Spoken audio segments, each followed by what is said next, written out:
Hi everyone, welcome to live Q&A on the future of work. And this is a follow-up session after Deanna Mulligan's from Guardian Life session, where we can further explore what's happening with work and the future ways of working.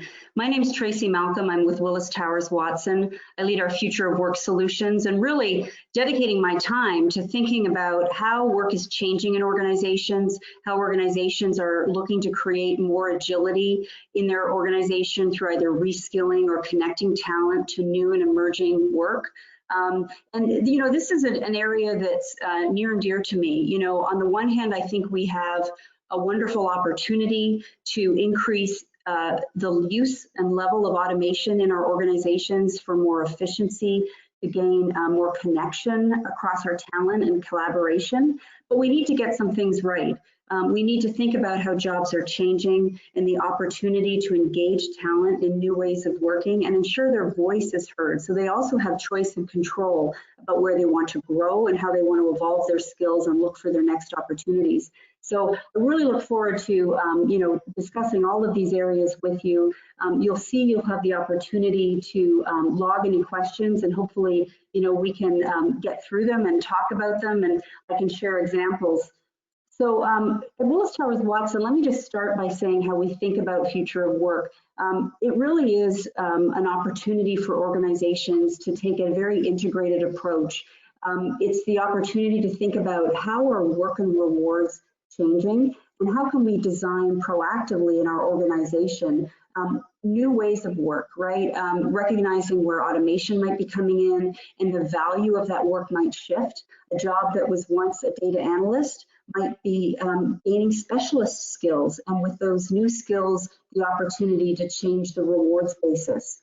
Similarly, from an employee experience side, there's the chance to engage talent so that their voice is brought forward and they've got an understanding of where they can grow and shape their careers. But at the same time, their total rewards are deemed fair, right? They're inclusive. They're recognizing perhaps individual requirements in work, especially, the environment we find ourselves in today, where, everything from employees to organizations to personally, right? We're making tough choices around how we're going to get work done. And, the supports we need in work are shifting. So our view of future of work is everything, around how, where, and by whom work gets done. And as new automation comes into play, there's the chance to reinvent jobs and change, the nature of jobs, right? And so our view is to get past, the job title and job description and really uncover the work that's contained in jobs. We've got a leading software called WorkView that helps us do that with our clients. I'll give you one insurance example. It was actually a data governance and strategy role. That title looks like it's highly relevant today, and it is, but by understanding the work occurring in that job, we came to realize that that data governance and strategy role still was dealing with highly repetitive amounts of work in terms of running systems, supporting reports, and we had the opportunity to reinvent the job for the future work requirements. And that's all about how work and skills are shifting. So as automation increasingly takes over in this data governance job, running reports, for example, we actually discovered that a lot of the work related to engaging with the business around hypothesis testing, running new business cases and modeling scenarios, a high degree of soft skills were required. The success profile for this job was about data and analytics and insights, but it was equally about effectively communicating with the business, building relationships. And so that was a big aha moment for this organization. They hadn't realized that, when you take a highly digital and database job, but when you look at the work and reinvent the job, you come to understand, what are the skills most required. And we see a big parallel in terms of, when we talk about emerging skills and soft skills, and that was certainly a question in the last session that Deanna had, one that was we couldn't get to, what are the soft skills that are increasingly becoming important? And I think that example, outlines the need for soft skills around communication, relationship building. Certainly, we see the need for sales as a skill in the future, obviously against products and services, but that has with it a number of soft skills. And, innovation and creativity. So those are some examples around, how soft skills come into the picture and are emerging. There's another question here just around, and this was also one from Deanna's session, around productivity. And, how do we think about productivity at home versus in the office? And certainly, right now, a lot of people are working from home, obviously, and some organizations are, really trying to find the right balance depending on where their employees are located and considering whether work from home should be a strategy post-pandemic. And I'll just share with you some research we took. We've got one of the world's largest norms database, and pre-COVID, we actually looked at the data to see what was happening with talent that was working from home. And we look at engagement relative to a high-performing employee experience and employee experience index. So we actually specifically looked at what was happening to talent that was working from home and what was their level of engagement. And actually, the level of engagement was higher for those working from home than those on premise. And it was higher generally across the board, but specifically by certain segments. And those included employees that kind of had 2 to 3 years of tenure to 5 years tenure, leaders as another example. And, part of our, the findings related to, stronger view around recognition that this was a total rewards opportunity. Areas of kind of weakness in terms of engagement or challenge areas, right, were those around collaboration and voice and understanding next growth opportunities. So I think now that we find ourselves in, either everyone working from home or deliberating on how we might carry that forward in terms of our work strategies, needs to consider, the right types of supports. How are you engaging with employees? Are you equipping managers and leaders in terms of thinking about ways of engaging their talent so that their voice is brought forward, especially from an inclusive standpoint? Some organizations are kind of treating, increased one-on-ones or alarm bell situations where everyone's kind of bringing forward a perspective so that there is inclusive behavior occurring. And certainly leaders and managers are needing support around thinking through what's the next growth opportunity for their talent, because as increasingly work might get done remotely or in a work from home situation, we also need to keep an eye in terms of what becomes that stretch opportunity, the next work assignment where new skills can be captured. And I see a question here just building on it, keeping employees engaged in a virtual working environment. I've covered a couple of ideas just now. Certainly some of the clients we're working with are really exploring innovative approaches. It's everything from, what used to be team-based meetings becoming much more frequent points of collaboration virtually is one, the brew and stew, hour where coffee's shared and, individuals are just engaging and sharing ideas about work. We also uncover it with WorkView, our software that analyzes work, so we can give organizations a sense of the type of interactive versus independent work in their jobs. So if they're trying to make flex work decisions in terms of where work might get done and are concerned about, perhaps maintaining their collaborative culture. And if they don't have kind of enabling technologies for remote work, analyzing the work in jobs and understanding and providing clarity to talent. Here's work that definitely is going to be, post-pandemic, right, or coming out of these situations at home or work from home. And here's work where, from an interactive basis, we know exactly the kinds of collaborative tools we're going to use or new work practices we're going to use. There's a question around future internship opportunities and building internship programs and, promoting diversity. And I know Deanna also had a question in her session we couldn't quite get to, and it related to, preparing students of all backgrounds, right, for what's next with work. And, this is an area that, I think organizations, can get ahead of in terms of, thinking about what's the rising demand for the work and the skills that they require.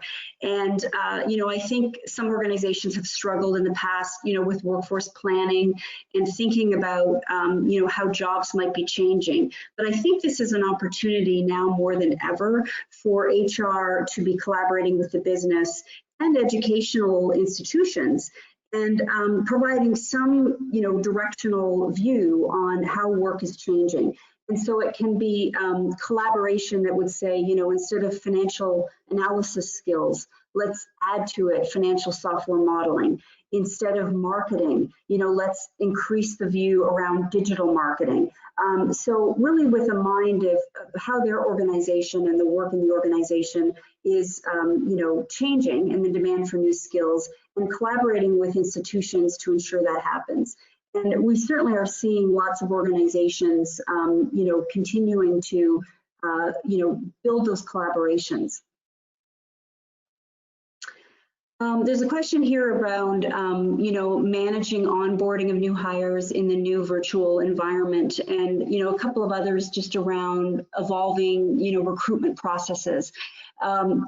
This is a space, I think, a lot of organizations have been thinking about how can we make more effective onboarding. And I would also suggest, by the way, challenge your thinking around what's a new hire. So are you thinking about onboarding your talent and it's purely and only full-time, or are you taking into account how you might be increasingly making use of contingents or contractors? And our point of view is that, going forward, there's likely a mix, a combination that might be shifting, right? Where you've got a balance of full-time employees, perhaps engaging other types of talent in particular segments in your organization, perhaps in shorter pieces of work, right? And all of that talent needs to be onboarded.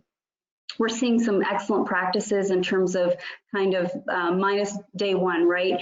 Where it's either, available learning and orientation, meets and greets, virtual sessions with leaders or recordings provided by leaders to give a sense of values emphasized in the business. Just even before day one, right? And I do think to the question that was posed, as talent is onboarded, I really think it's important to consider how can they make connections and build their network. And that can be efforts and specific actions that, inclusion and diversity officers pay attention to, as well as talent teams, as well as people leaders. Can we make sure that we're helping new talent forge those relationships, especially in a virtual environment? There's also, continually emerging technologies that are really having an impact. There's different providers, and new startups that are really advancing, this space. So there's the chance, for example, for organizations to possibly use collaboration-based artificial intelligence solutions, right? Where, as you look for talent with certain skills or are looking to make connections, AI, helps facilitate that. So whether you're new or long tenured, your profile is brought forward. So I think it's worth us, as HR professionals, to take into account all of these options, right? Some are high tech and some are low tech, but a lot are driven, based on behavioral opportunities we've got in our organizations. There's just a question related to strategies for succession planning and relationships with producers on the brink of retiring. And then thinking about the focus on remote work versus in-person relationship producers, facilitate. So, I think this relates really well to, thinking about the work and what is your talent profile and, what is going to be the way the work gets done in the future. So one thought would be of your producers taking a look at their, all things considered, right? The producers, the nature of the work, What are its requirements to be, connected and or virtual, right? And then what's the your basis, your demographic basis, and to your point, the projection of retirement, and to consider potentially different opportunities for different types of engagement with the organization. And possibly remodeling the work. I'll use another industry example, but I think it's telling, just because you have the chance to put all this information together in order to build your strategy. In this case, it was it's a water infrastructure organization, and the board had asked for what does our projection look like, right? And so if we had just looked at what was happening with talent and role, the deficit would have been X. But the fact that we layered on how was the role changing with automation, there was a lot of clarity from the CIO in terms of what was happening with automation in the work. So that was taken into account. Automation was going to actually take over some of the work. That led to, another view of the need for talent. And then also how we might want to redesign the job for more value.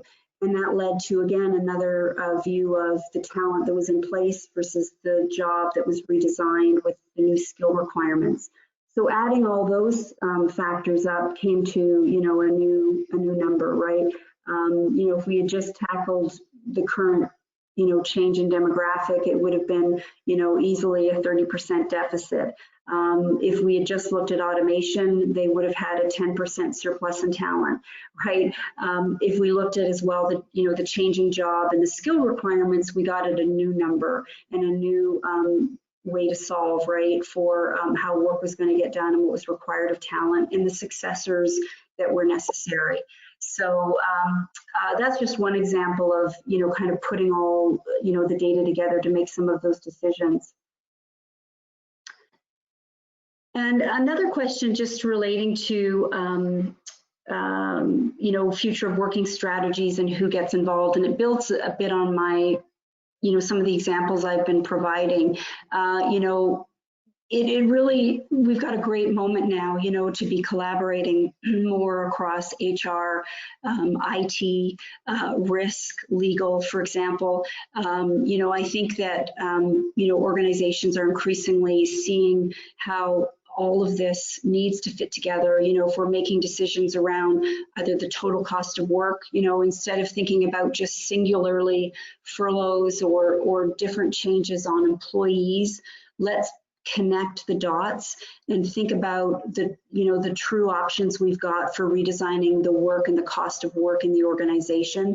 So for example, that might mean recognizing, if we actually automate a certain area, it might change, the demand for talent, but also create new roles, right? And we can move talent and keep an in-source strategy in play, for example, by moving talent toward that new work. Conversely, you might take a look at your numbers and realize, wow, we've got actually pockets, of lots of contingents, or we plan to, maybe make use of alternative talent as one of our strategies. Again, it's a chance to really sync up in terms of what, legal, risk, and supply chain, their view, right? So you can land on kind of, we call them the 5 control areas, what's happening with your intellectual property, knowledge transition, governance, capturing from a systems and logistics perspective, that different types of talent, and then engagement, because, at the end of the day, they are, contingent, in this example, contingent talent is performing work for your organization and needs to be sustainably engaged, right? So we think that, the future of work space and future of working strategies really requires, this combination. And we're seeing organizations as well, even adding now real estate to that, right? So a future of working strategy that make sense of where do we want our work occurring, how should we offset real estate decisions with new decisions around working from home, and the talent profile we want to maintain. Just going to scroll here for some additional questions.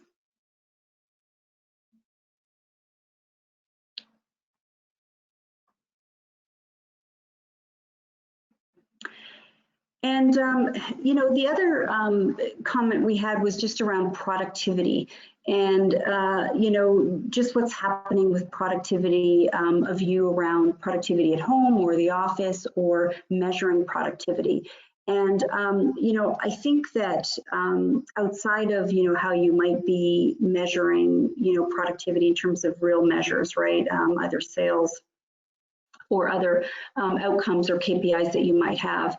I do think it's worth considering, that our data has actually shown that financially high-performing organizations actually get some things right from an engagement perspective. And it's one centered on a mindset to succeed. And so, I think certainly right now, while, we are all trying to calibrate programs that support flex working and offer additional supports, it's certainly getting right that mindset to succeed and thinking about, past the programs, what's most important to employees. So, you may, from an HR perspective, think about programs that might, supplement paid time off or offer more vacation time. Similarly, you might be providing, concierge services, or topping up, what's happening with, let's say, childcare or backup childcare support, or stipends or perks related to, work at home type collateral and equipment. All of those are, important designs, but I think what's more important is looking at what's actually required by employees, right? And so I think, in terms of increased productivity, we've found a direct relationship to being able to get at that higher mindset threshold, where excellence is really delivering, a clear understanding of what's happening with work, and the vision related to the business, and leaders being able to deliver messages related to that vision, so that, the view is a trusted one, that transparency around the direction of the business, but then also where the growth opportunities are, and voice, so that employees can say individually where they need choice and control. At least you can connect and understand that, as well as offering up a view and, how work is changing and what skills are going to be most required.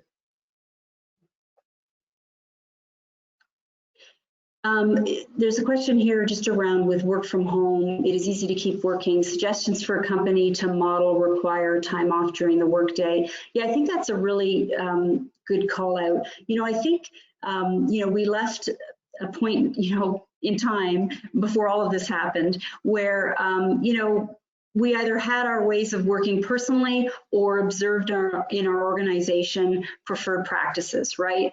And now we're figuring out what's the new normal. And I do think it's really important, and we've got an opportunity to just define what does excellence look like now, right? And offer these tips and techniques so we don't see burnout. Some of our recent research, it's been tied to childcare study, are finding, without question, right, parents doubly challenged right now. They're more stressed, they're at risk of burnout, plus having, their childcare responsibilities in this blended workplace, right?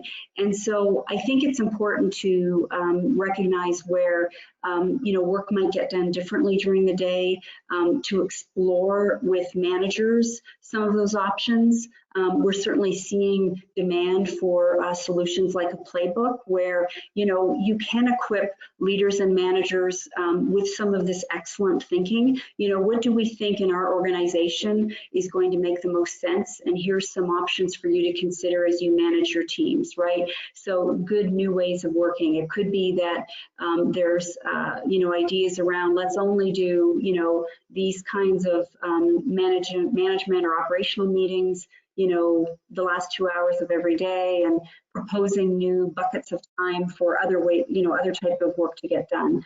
Alternatively, it could be proposing new flexible options around, either work schedules or team flex. The idea that a shared team can solve for the work, providing, a lot more flexibility for individuals to kind of come in and out of, specific assignments, provided that the team's advancing it, are some examples.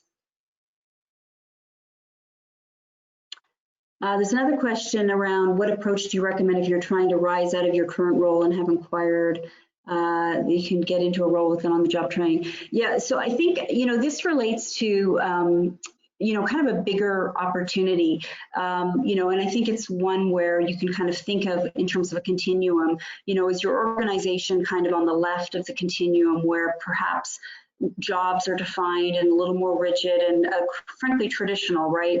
Or are you moving to the right on the continuum, which might say, our work is becoming a bit more fungible and changing. We've got a lot of assignments or initiatives, and trying to provide visibility around those things. Where could you move to the right in terms of coming out of permanent jobs and taking on assignments? And some organizations are getting serious enough about it to, have internal talent marketplaces, replicating what's available, in the external market where assignments can be posted and, talent can actually propose for it or be matched to it.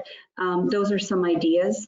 Certainly the idea of moving past jobs is really important, so that organizations can think about, the work that needs to get done and how they might, build skills for talent. And Deanna even mentioned this in her session. I thought it was a great example, being able to move talent into, data scientist roles. So for example, from actuarial to data science, or we see those opportunities from analytical roles into cyber, security-based work. There's lots of opportunities if we kind of get past the jobs into being clear around specific work opportunities that we could open up to more talent.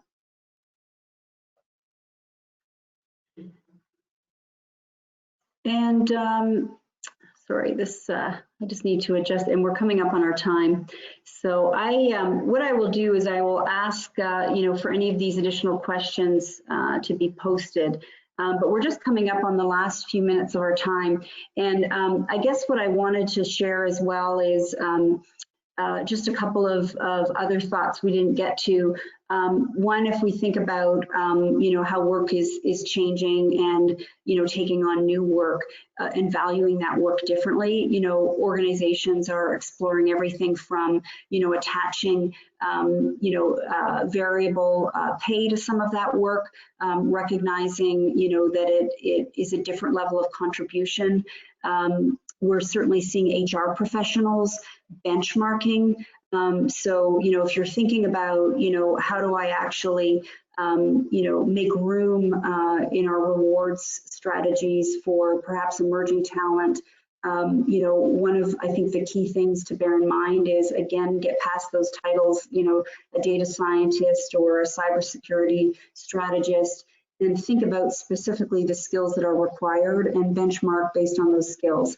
And make some active decisions around, do we want that talent to come into a full-time role and possibly have, a premium in base, or are we going to actually be quite clear on the work and the skills and make some decisions? One insurance organization I worked with decided let's have some of that, cyber strategy work and some of the lead architect work be done by subject matter experts, on a contingent basis.